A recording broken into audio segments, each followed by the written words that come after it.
Hello students, हमारा विलियन वाला topic चल रहा था और इसमें हम मोलरता, नॉर्मलता, सांद्रता ग्राम प्रति लीटर में ये पढ़ चुके हैं।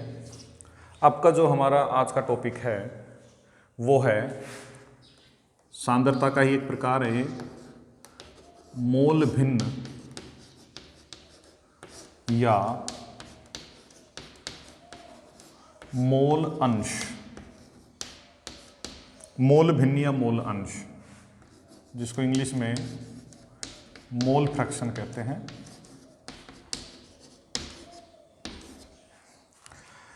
देखिए क्या होती है, कोई भी एक विलयन है, उसमें मुख्य रूप से दो अवयव है, विलेय प्लस विलायक। विलेय और विलायक दो अवयव हैं। इन दोनों की ही मोल भिन्न ज्ञात की जाती है। कैसे ज्ञात की जाती है? देखो, माना विलेय के मोलों की संख्या b और विलायक के मोलों की संख्या मान लो a। क्योंकि हम मोल संख्या लिख रहे हैं तो मोल को n से दर्शाते हैं, तो इसको Na लिख देते हैं और इसको Nb लिख देते हैं। मान लो किसी विलयन में विलेय के मोल Nb और विलायक के मोल Na है, तो पूरे विलयन में कुल मोल कितने हो गए? विलयन में कुल मोलों की संख्या, विलयन में कुल मोलों की संख्या हो गई बराबर Na प्लस Nb। माना विलयन में विलायक के मोलों की संख्या Na और विलेय के मोलों की संख्या Nb है, विलयन में कुल मोल हो गए Na प्लस Nb। अब यदि हमें विलायक की मोल भिन्न ज्ञात करनी है, विलायक की मोल भिन्न, तो देखो नाम से पता लग रहा है मोल भिन्न यानी मोलों की भिन्न। और भिन्न क्या होती है? जब हम अंश और हर के रूप में लिखते हैं तो यह मोलों को अंश और हर के रूप में लिखना पड़ेगा। किसी की मोल भिन्न निकालनी है तो मोल भिन्न के लिए मोलों को अंश और हर के रूप में लिखना पड़ेगा। अब विलायक की मोल भिन्न है, यानी विलायक के मोल काम आएंगे, तो विलायक के मोल की भिन्न देखनी है पूरे विलयन में। इसका मतलब अंश और हर किस किस को लिखना है? जिसकी मोल भिन्न ज्ञात कर रहे हैं उसके मोल, और उसको डिवाइड कर देंगे, उसमें भाग लगा देंगे विलयन के कुल मोलों का। जैसे विलायक की मोल भिन्न तो ये होंगे विलायक के मोल Na बटे विलयन के कुल मोल Na प्लस Nb। और इसी प्रकार यदि विलेय की मोल भिन्न पूछें, विलेय की मोल भिन्न यानी विलेय के मोलों की भिन्न अंश और हर के रूप में लिखना है, तो विलेय के मोल ऊपर और नीचे आएंगे कुल मोल। अर्थात मोल भिन्न क्या है? मोल भिन्न एक भिन्न है, अंश और हर के रूप में है, या यूं कह दो मोल भिन्न एक अनुपात है। देखो यूं बटे करके जब हम लिख देते हैं वो एक अनुपात होता है, तो मोल भिन्न एक अनुपात है। किस किस का अनुपात है? मोल और विलयन के कुल मोल, मोल और विलयन के कुल मोल। तो ऊपर किसके मोल? अंश में आएंगे जिसकी मोल भिन्न हम ज्ञात कर रहे हैं उसके मोल तथा विलयन के कुल मोलों का अनुपात। विलयन में हम जिस अवयव की मोल भिन्न ज्ञात कर रहे हैं उस अवयव के मोल तथा विलयन के कुल मोलों का अनुपात विलयन की मोल भिन्न कहलाती है। तो ये इसकी परिभाषा बन जाएगी। तो पहले देखो मैंने एग्जाम्पल से समझाया, अब मैं परिभाषा लिख देता हूं। विलयन में उपस्थित किसी अवयव की मोल भिन्न, विलयन में उपस्थित किसी अवयव, कोई भी अवयव हो, चाहे अवयव विलेय विलायक के रूप में हो या अवयवों के नाम दे दे, अवयव A, B, C, दो या दो से ज़्यादा भी हो सकते हैं, है ना। तो किसी भी अवयव की मोल भिन्न, विलयन में उपस्थित किसी अवयव की मोल भिन्न, और इसको x से दर्शाते हैं, स्मॉल x। कैपिटल X भी लिख सकते हैं, स्मॉल भी लिख सकते हैं, x से दर्शाते हैं, कैपिटल X दोनों ही हो सकता है। विलयन में उपस्थित किसी अवयव की मोल भिन्न उस अवयव के मोलों की संख्या, विलयन में उपस्थित किसी अवयव की मोल भिन्न उस अवयव के मोलों की संख्या तथा विलयन के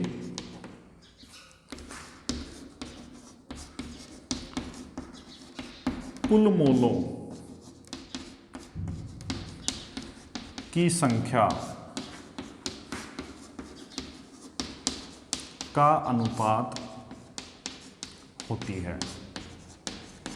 यह है विलयन में उपस्थित किसी अवयव की मोल भिन्न उस अवयव के मोलों की संख्या तथा विलयन के कुल मोलों की संख्या का अनुपात होती है। ये इसकी परिभाषा है। एग्जाम्पल लिया, विलय के मोल मान लो Nb, विलय के मोल Na, कुल मोल हो गया Na प्लस Nb। तो विलायक के मोलों की मोल भिन्न, विलायक की मोल भिन्न बराबर विलायक के मोल बटे विलयन के कुल मोल अर्थात Na बटे Na प्लस Nb। विलय की मोल भिन्न बराबर Na विलय के मोल Nb बटे Na प्लस Nb। विलय की मोल भिन्न ज्ञात करनी है तो विलय के मोल बटे विलयन के कुल मोल, ये हो जाएगा। यहाँ पर एक बात और आपको याद रखनी है, विलयन में उपस्थित, ये नोट करके रखना है कि विलयन में उपस्थित सभी अवयवों, अवयव चाहे कितने भी हो, सभी अवयवों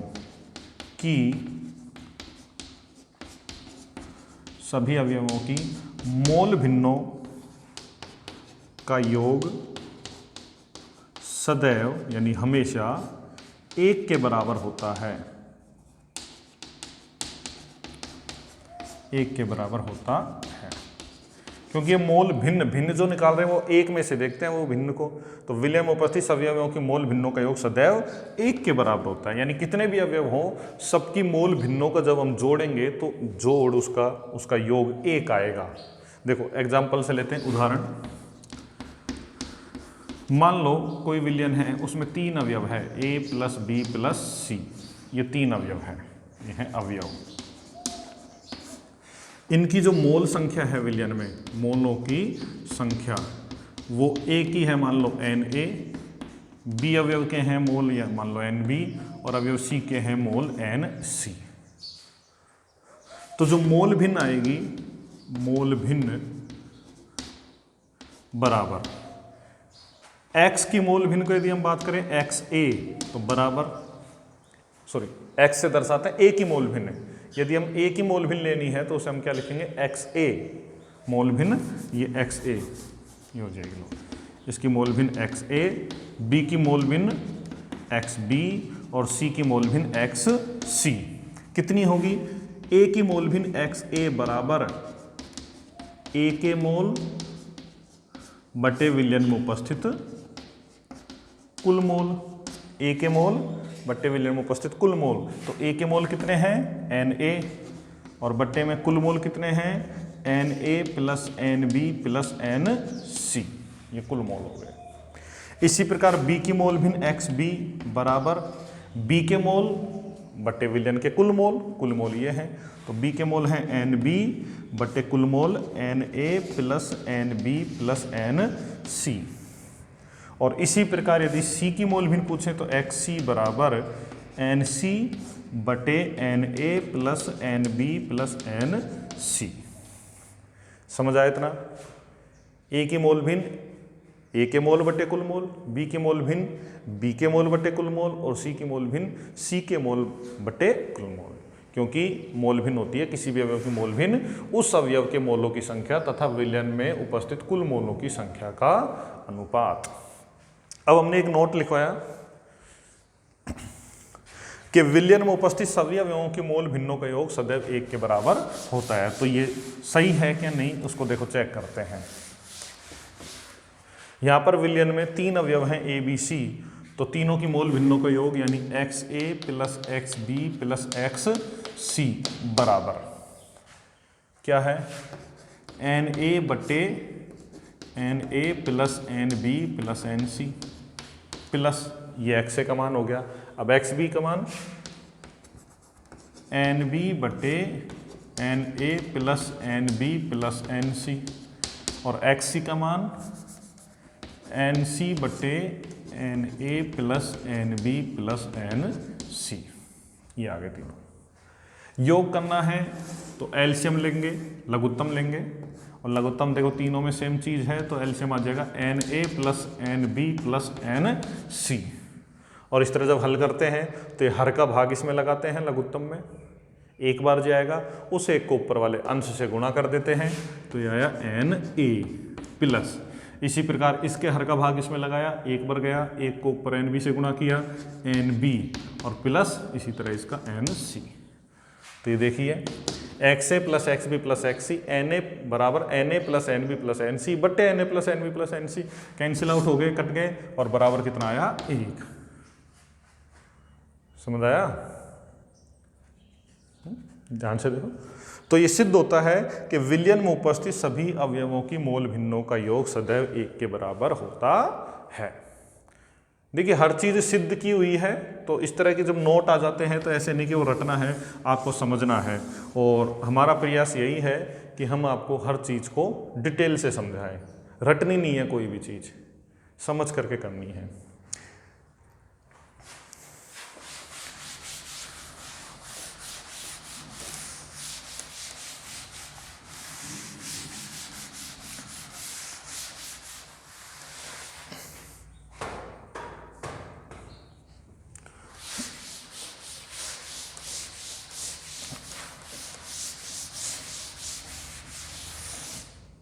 एक क्वेश्चन लेते हैं, मान लो कि एक विलयन है,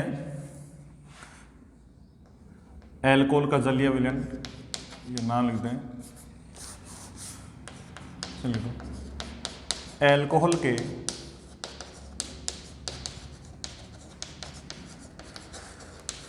जलीय विलयन में, एल्कोहल के जलीय विलयन में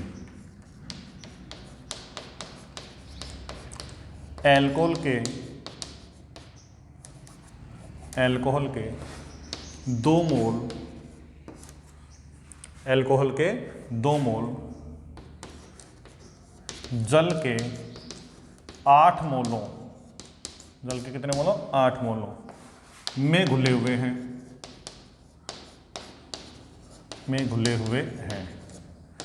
तो प्रत्येक की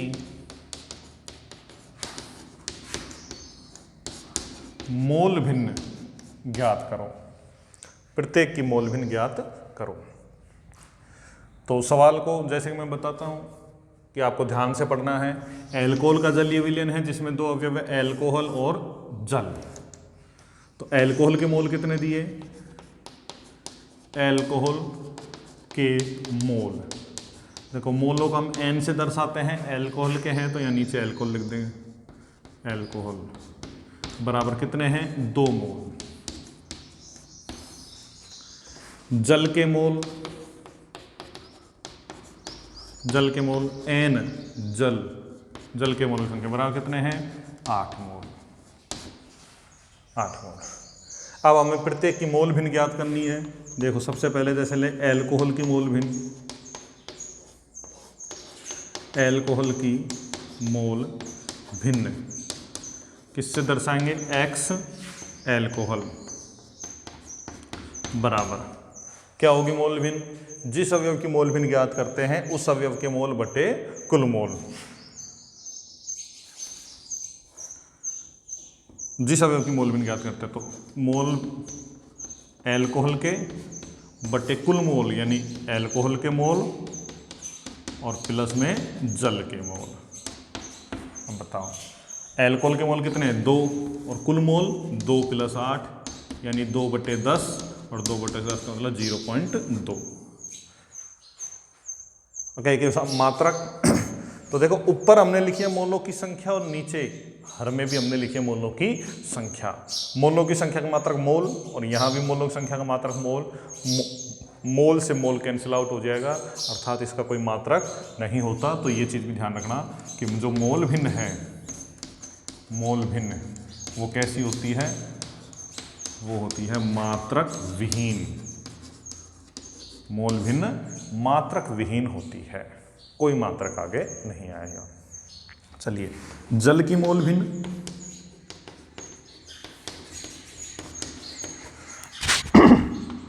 जल की मोल भिन्न एक्स जल बराबर जल के मोल एन जल के मोल बटे कुल मोल हो जाएंगे एल्कोहल के मोल प्लस जल के मोल। तो 8 बटे और योग कितना था? 10 बराबर आ जाएगा 0.8। और आपको एक नोट डलवाया था कि विलयन में उपस्थित सभी अवयवों के मोल भिन्नों का योग सदैव 1 के बराबर होता है। इनका योग करके देख लो, 1 आएगा। ठीक है। अब कई बार क्या होता है, मोल भिन्न पूछते हैं लेकिन जो अवयव हैं उनके मोल ना दे करके उनका द्रव्यमान दे देते हैं, मोल ना दे के उनका द्रव्यमान, के जैसे अल्कोहल। अब देखो द्रव्यमान देंगे तो अल्कोहल का नाम जरूर देना पड़ेगा, क्योंकि जब द्रव्यमान दिया है और मोल भिन्न पूछी है तो मोल भिन्न तो क्या है, मोलों की संख्या का अनुपात, यानी मोल भिन्न पूछी है तो द्रव्यमान दिया है, द्रव्यमान को क्या करना पड़ेगा, मोलों में परिवर्तित करना पड़ेगा। और द्रव्यमान से मोल कैसे आते हैं, द्रव्यमान बटे ग्राम अणु भार। और अणु भार आप तभी लिख पाओगे जब एल्कोहल का या अवयव का नाम दिया हुआ हो, तो अवयव का नाम देना जरूरी है। तो अब क्वेश्चन को हम बदल देते हैं, मान लो इसको लिख देते हैं एथिल अल्कोहल।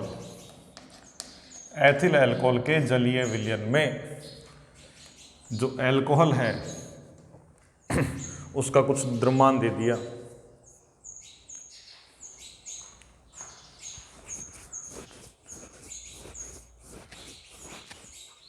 कुछ द्रव्यमान दे दिया, मान लो 2.1 ग्राम, 2.1 ग्राम, और इसको जल के कितने में,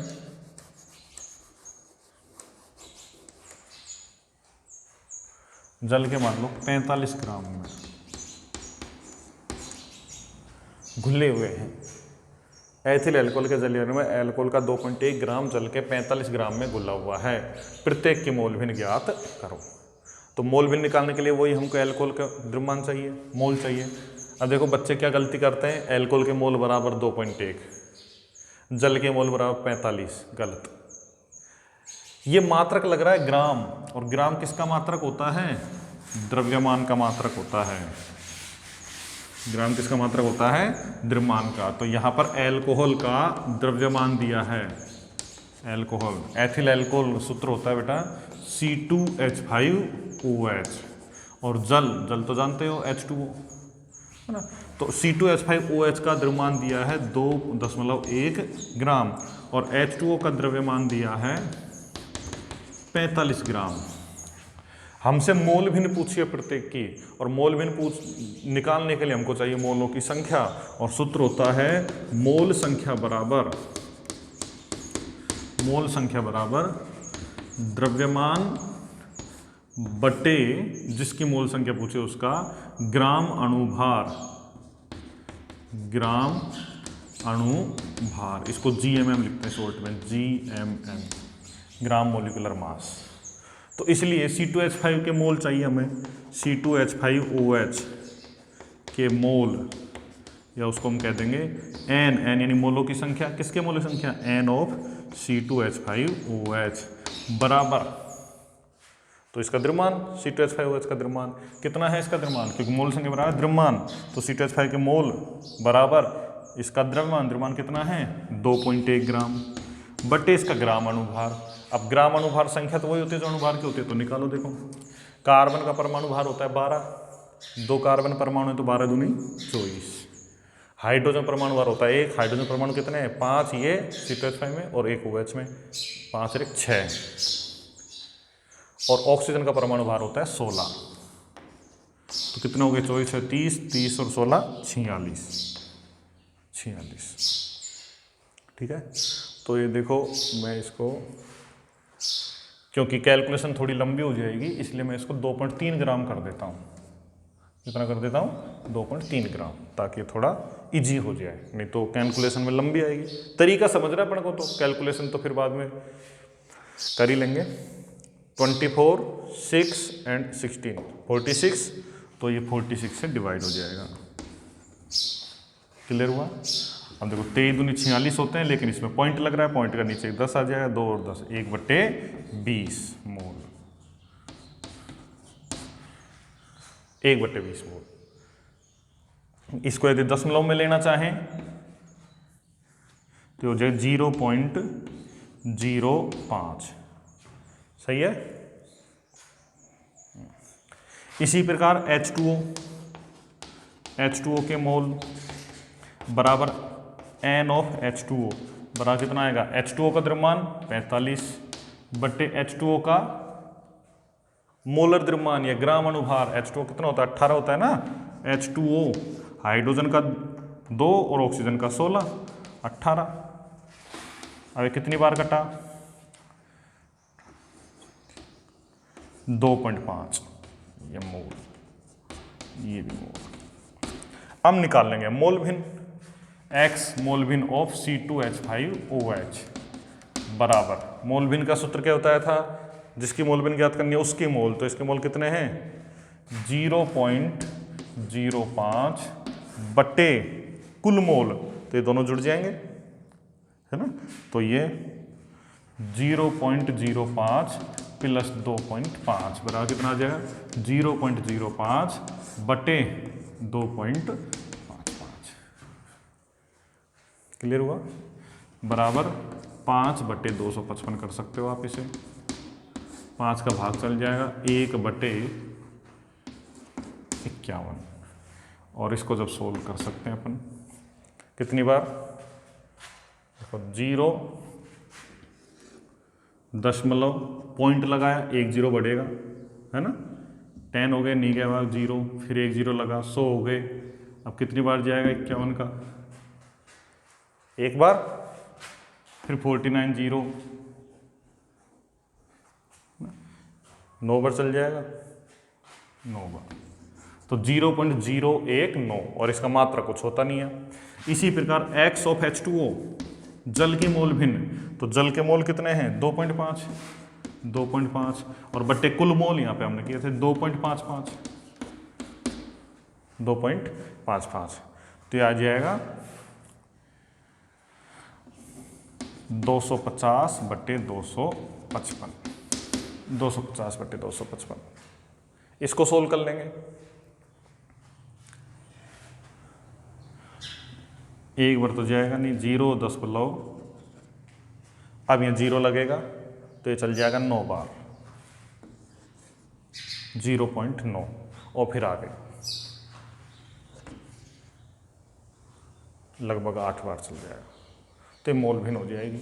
योग करोगे तो दोनों का योग 1 के बराबर होता है। कई बार क्या होता है कि हम जो भाग लगाते हैं तो वो पूरा और आगे तक जाने वाला होता है, इसलिए योग कई बार हमारा 0.999 भी आ जाता है, 0.998 आ जाता है, तो वो 1 ही मानते हैं।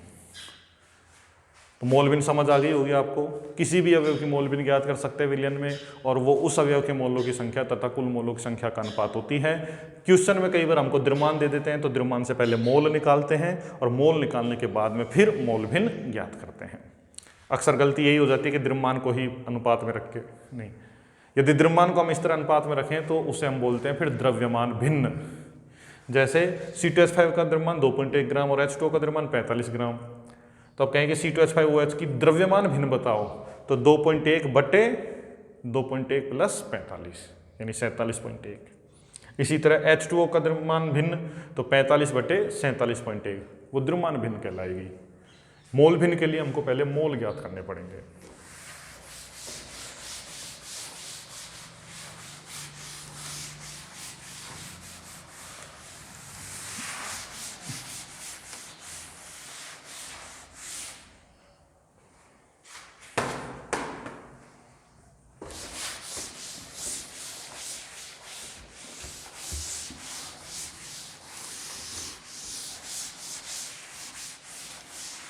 अब हमारी नेक्स्ट सांद्रता की विधि जो हम लेते हैं वो है प्रतिशत में सांद्रता।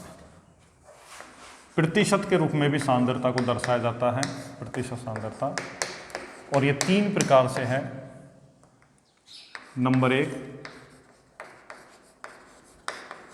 द्रव्यमान प्रतिशत, नंबर 2 आयतन प्रतिशत, और नंबर 3 द्रव्यमान आयतन प्रतिशत। देखो प्रतिशत प्रति मतलब प्रत्येक, एक, और शत मतलब 100, यानी प्रत्येक 100 में से, यानी यहां पर जो विलियन की मात्रा निश्चित की जाती है, और वो क्या की जाती है 100। अब द्रव्यमान के रूप में निश्चित की तो 100 ग्राम, और आयतन के रूप में यदि निश्चित की तो 100 ml। देखिए परिभाषा देखिए, द्रव्यमान प्रतिशत, इसका मतलब हुआ द्रव्यमान है, इसे देखो क्योंकि जो विलयन है वो विलय और विलायक से मिलकर के बनता है, दो अवयव है, तो दो अवयव के रूप में यदि हम इसको दर्शाएं तो द्रव्यमान प्रतिशत या इसे बोलते हैं, देखो W% भी बोलते हैं इसको शॉर्ट में, W% द्रव्यमान प्रतिशत, या विलय और विलायक के रूप में देखें तो द्रव्यमान प्रतिशत। द्रव्यमान प्रतिशत का मतलब क्या हुआ, विलय भी द्रव्यमान के रूप में और विलयन की मात्रा भी द्रव्यमान के रूप में, विलय भी द्रव्यमान के रूप में और विलयन भी द्रव्यमान के रूप में, W/W प्रतिशत ये कह देते हैं, W/W। देखो ऊपर आएगी विलय की मात्रा और नीचे आएगी विलयन की मात्रा, तो W/W ये W/W यानी द्रव्यमान बटे द्रव्यमान प्रतिशत। परिभाषा क्या बनेगी, क्योंकि विलयन हमको द्रव्यमान के रूप में लेना है तो द्रव्यमान लेंगे हम 100 और ग्राम के रूप में लिख देंगे, यानी 100 ग्राम विलयन में उपस्थित, 100 ग्राम विलयन में उपस्थित विलय का द्रव्यमान, 100 ग्राम विलयन में उपस्थित विलय का द्रव्यमान, ये विलय का द्रव्यमान भी ग्राम में लेना है, ग्राम में 100 ग्राम विलयन में उपस्थित विलय का द्रव्यमान क्या कहलाता है, द्रव्यमान प्रतिशत या द्रव्यमान प्रतिशत कहलाता है। अब हमको जो क्वेश्चन देंगे, न्यूमेरिकल देंगे, उसमें विलयन की मात्रा दे देंगे द्रव्यमान में, 200 ग्राम, 500 ग्राम, 150 ग्राम, 450 ग्राम, ऐसे कुछ भी, और उसमें विलय की मात्रा दे देंगे। हमें 100 ग्राम में से निकालना है, तो जो सूत्र बनेगा वो क्या बनेगा, W% यानी द्रव्यमान प्रतिशत बराबर विलय का दिया हुआ द्रव्यमान, कि वही विलय कितना घुला हुआ है, विलय का द्रव्यमान ग्राम में बट्टे विलयन का कुल द्रव्यमान, विलयन का कुल द्रव्यमान ये भी ग्राम में। अब देखो सिर्फ इतना छोड़ दें तो ये मान आएगा प्रति में से, प्रति ग्राम विलयन में उपस्थित विलय का द्रव्यमान प्रति में से है, हमें लेना है प्रति 100 में से, प्रतिशत, तो 100 में से निकालने के लिए क्या करेंगे, गुणा 100 कर देंगे। तो सूत्र बना W% या द्रव्यमान प्रतिशत बराबर विलय का द्रव्यमान बटे विलयन का कुल द्रव्यमान गुणा 100। क्योंकि जो विलयन का द्रव्यमान होता है वो विलय और विलायक का द्रव्यमान होता है, इसलिए इसको ये भी लिखा जा सकता है कि विलय का द्रव्यमान, देखो विलय का द्रव्यमान को किससे दर्शाना सिखाया था, WV बटे विलयन का कुल द्रव्यमान यानी WA प्लस WB, विलायक का द्रव्यमान प्लस विलय का द्रव्यमान और गुणा 100, ये भी लिख सकते हैं इसे। इसी प्रकार से आयतन प्रतिशत है, आयतन प्रतिशत को बोलते हैं V प्रतिशत, या इसे कहा जाएगा उसकी तरह आयतन डैश आयतन भी कह देते हैं, या आयतन/आयतन, आयतन प्रतिशत, या V/V प्रतिशत। दोनों ही आयतन के रूप में लिए जाएंगे। तो आयतन का जो मात्रक है वो क्या काम लेंगे हम, 100 ml। देखो मात्रक लीटर भी होता है, लीटर लेने तो 100 लीटर विलयन वो बहुत ज़्यादा हो जाता है, इसलिए छोटी मात्रा काम में लेते हैं यहाँ पर। तो इसकी परिभाषा क्या बनेगी, 100, वहाँ ग्राम लिख रहे थे, अब आयतन का मात्रक लिखेंगे ml, मिलीलीटर, 100 मिलीलीटर विलयन में उपस्थित, 100 मिलीलीटर विलयन में उपस्थित विलय का, और विलय की मात्रा वो भी आयतन के रूप में, तो विलय का आयतन किसमें, ml में ही, मिलीलीटर में, क्या कहलाएगा, आयतन प्रतिशत कहलाता है। 100 मिलीलीटर विलयन में उपस्थित विलय का आयतन ml में आयतन प्रतिशत कहलाता है। फॉर्मूला क्या बना, आयतन प्रतिशत बराबर विलय का आयतन ये ml में बटे विलयन का आयतन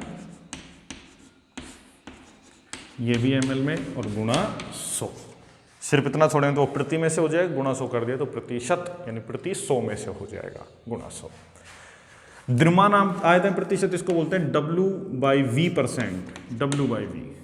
इसमें विलय द्रव्यमान के रूप में लिया जाएगा और विलयन की मात्रा आयतन के रूप में। क्योंकि विलयन की मात्रा आयतन के रूप में लिख रहे हैं तो क्या बोलेंगे, 100 ml विलयन। परिभाषा में क्या लिखेंगे, 100 ml विलयन में उपस्थित, अब विलय की मात्रा द्रव्यमान के रूप में, 100 ml विलयन में उपस्थित विलय का द्रव्यमान, विलेय का द्रव्यमान किसमें, ग्राम में। 100 ml विलयन में उपस्थित विलेय का द्रव्यमान क्या कहलाएगा, द्रव्यमान आयतन प्रतिशत कहलाता है। द्रव्यमान आयतन प्रतिशत कहलाता है। तो द्रव्यमान आयतन प्रतिशत बराबर विलेय का, तो क्या लेना है हमको, द्रव्यमान लेना है, विलेय का द्रव्यमान ग्राम में, और विलयन का हमको लेना है आयतन बटे विलयन का आयतन, ये ml में, और क्योंकि 100 में से निकाल रहे हैं तो गुना 100। ये हो गया द्रव्यमान आयतन प्रतिशत। देखो इन पे जो न्यूमेरिकल आते हैं बहुत ही सिंपल से आते हैं, बहुत सरल। द्रव्यमान दे दिया, 100 में से निकालना है, तो न्यूमेरिकल इनका कर लेंगे हम, और आगे मैं मिक्स न्यूमेरिकल्स भी बताऊंगा, वहां पर इनके न्यूमेरिकल भी आ जाएंगे। बहुत सिंपल न्यूमेरिकल है। क्लियर है? चलिए, द्रव्यमान प्रतिशत जैसे दे दिया कि H2SO4 का जलीय विलयन है, जिसमें 300 ग्राम द्रव्यमान में, 300 ग्राम विलयन में 40 ग्राम H2SO4 घुला हुआ है। तो द्रव्यमान प्रतिशत कितना, H2SO4 घुला हुआ है 40 ग्राम, 40 बटे कितने में, 300 में, गुणा 100, ये तो कट जाएगा, 30/4, 30/4 को सोल्व कर लेंगे। इसी प्रकार आयतन प्रतिशत में, अब उसको आयतन में लिख दो, मान लो कि 300 मिलीलीटर विलयन में H2SO4 जो घुला हुआ है वो कितना, 30 ml घुला हुआ है, तो 30 ml बटे 300 गुणा 100, 2 0 कटा, ये 10% आ जाएगा, 10%, है ना। और इसी तरह यहाँ पर दे देंगे कि 30 ग्राम विलेय घुला हुआ है 300 ml विलयन में, विलयन का मात्रक ml में और विलेय दिया है ग्राम में, तो द्रव्यमान प्रतिशत आ जाएगा। तो सिंपल न्यूमेरिकल आते हैं इसमें। अब सांद्रता का एक प्रकार और बचा है, वो ये द्रव्यमान प्रतिशत की तरह ही है, वो भी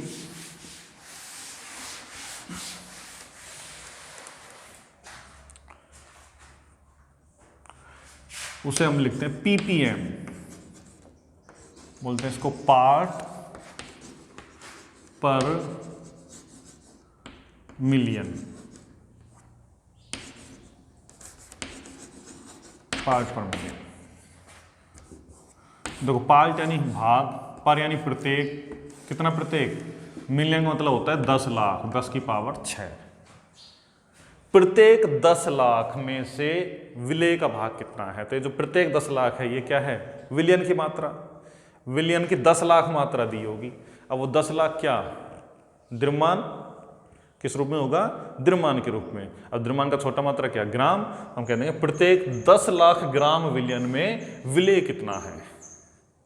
जहां पर देखो विलेय की मात्रा बहुत ही कम होती है, उनको हम ppm सांद्रता के रूप में दर्शाते हैं। जैसे वायु प्रदूषण में जो प्रदूषक होता है, जल प्रदूषण में जो कोई प्रदूषक पदार्थ है उसकी सांद्रता दर्शाई जाती है, वो ppm है।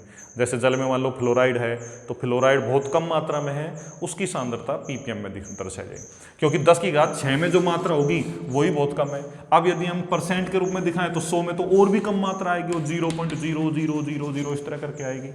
तो इसलिए उसके ज़्यादा मात्रा में देखते हैं कि विलयन लिया ज़्यादा, 10⁶ ग्राम, अब उसमें मात्रा निकालो, तो वो थोड़ी बहुत कुछ सोचने योग्य मात्रा होगी। और इनकी कम मात्रा ही हमारे लिए हानिकारक हो सकती है या हमारे लिए ज़रूरी हो सकती है, क्योंकि कुछ पदार्थ ऐसे होते हैं जो जल में आवश्यक होते हैं, तो जल में आवश्यक मात्रा या प्रदूषक की मात्रा को दर्शाने के लिए, उनकी सांद्रता को दर्शाने के लिए ppm सांद्रता को काम में लेते हैं।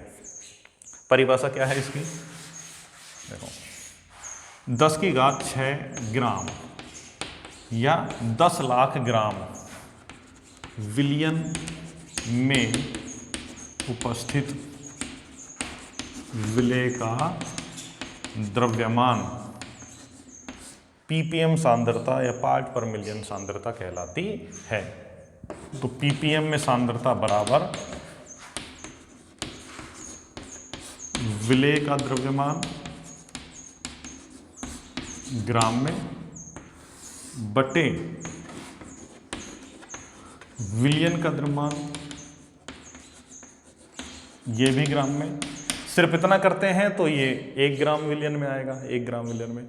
इसको गुणा 100 करते हैं तो 100 ग्राम विलयन में आ जाएगा, यानी W% द्रव्यमान प्रतिशत। और गुणा 10⁶ 10 लाख कर देते हैं तो ये ppm सांद्रता हो जाएगी। ठीक है, ppm। तो ये अब हमारा सांद्रता वाले टॉपिक पूरे हुए।